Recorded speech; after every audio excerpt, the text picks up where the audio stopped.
Hi everybody and welcome to Economics A-Level on YouTube. In this video we're going to do an introduction to what economics is and more importantly what it isn't, and also if you're trying to work out whether you should be studying the subject, what it's going to involve and why you should pick it. So what we're going to look at is quickly what economics is and what it isn't, because lots of students come with misconceptions about what the subject is. We're then going to go and look at the main reason why economics exists as a subject, which is the basic economic problem. And then we'll have a look at times when economics is needed and times when it may not be needed, for example. Okay, so every year when I have classes of students, either for taster lessons or for the very first lesson, I always ask them what they think economics is going to be about. And frequently I get answers like, it's going to be about finance, looking at the stock markets, looking at investment, investment of your money, looking at businesses and accounting and stuff like that. And unfortunately, that's not what economics is about, okay? There might be elements of all of those within the subject to small degrees, but that's not what economics fundamentally looks at. However, economics does this. It looks at how resources in a country or an economy are distributed. Which sounds kind of woolly and vague at the moment, true, okay? So let's give you an example. We're going to pretend, and this is clearly a made-up example that's only pretend, but we're going to pretend we've got 300 pieces of wood and only 300 pieces of wood in our country, okay? The question what economics looks at is how we're going to give these pieces of wood to people who want them, okay? So we're going to look at who should get them in economics, why some people should get them and some people should not get them, and we're going to look at a way in which people can get these pieces of wood. So how can they acquire them? Is it via money payments, i.e. from their own income or from their savings? Is it by government distribution, or is it by something completely random like a lottery where your ticket gets pulled out, you get a piece of wood, for example, if your number comes up? So these are all the questions that economics is fundamentally looking at. Obviously, economics then develops. We look at things like inflation, unemployment, all of those sorts of ideas. But fundamentally, what economics is and what it's doing is it's trying to look at solving a problem of how to distribute resources, goods, things like wood, coal, oil, fish in our society. And then we've got to ask ourselves, why then does it exist? Why do we even need this? And if you think back to the wood example, it should be sort of clear why we need the subject to exist. And that's because of a thing called scarcity. Okay, so if something's scarce, it means it's limited. It isn't infinite. There's like a cap on how much of it there is.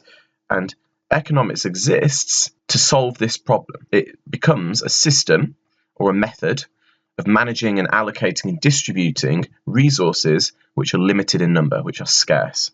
Okay, and this then is what is the basic economic problem, okay?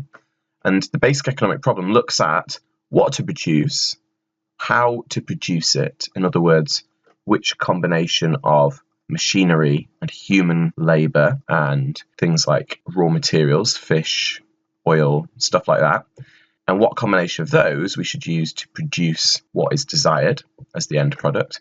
And we look at for whom to produce products, so who should get what, why, and so forth.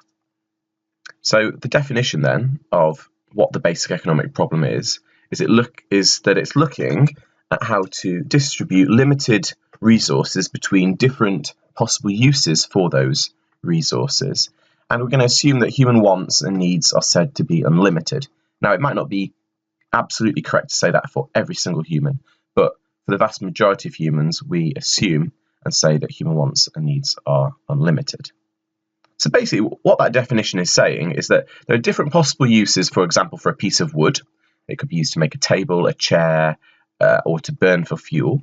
And what economics does is it looks at how to distribute that piece of wood between those who want that piece of wood for whatever use it is. Okay, so for example, you might look to give that piece of wood to a carpenter over a nurse because they might have more use for it. They might be able to get something more out of it. Or you might distribute it to a banker over a carpenter because they might be able to pay more money for it. So it doesn't matter the system of distribution at the moment. It's just the fact that you need to be thinking about economics as a way of distributing and allocating resources. Okay, so this leads us on to the question, is economics needed? And I think from what we just said, it should be sort of obvious that yes, we do need economics, because pretty much everything is scarce and we need a system to manage that. Okay, so we need a kind of system that doesn't then fall back on violence, brute force and hoarding as a way of securing economic resources, but as a way where people can get resources through peaceful process. It doesn't necessarily mean that it's fair, but it's perhaps more rational and more sensible than simply fighting over these things. Although let's not pretend economics, as currently experienced in the world, still involves violence in some places at some points of time, so not a foolproof system. However, you could argue that some goods like air, for example, don't require economic management because they're so abundant. So, for example, despite there being nearly 7 billion people on the planet, or approaching that, the demand that we as humans place on air isn't so big as to cause that air to become scarce. And therefore, some things, some resources like air, don't require economic management. But of course, we should all be mindful that the fact there's lots of pollution currently increasing into our atmosphere and into the air that we breathe, that clean air in the future might be something of a problem, and therefore perhaps there may be a requirement in the future for an economic distribution system for clean air.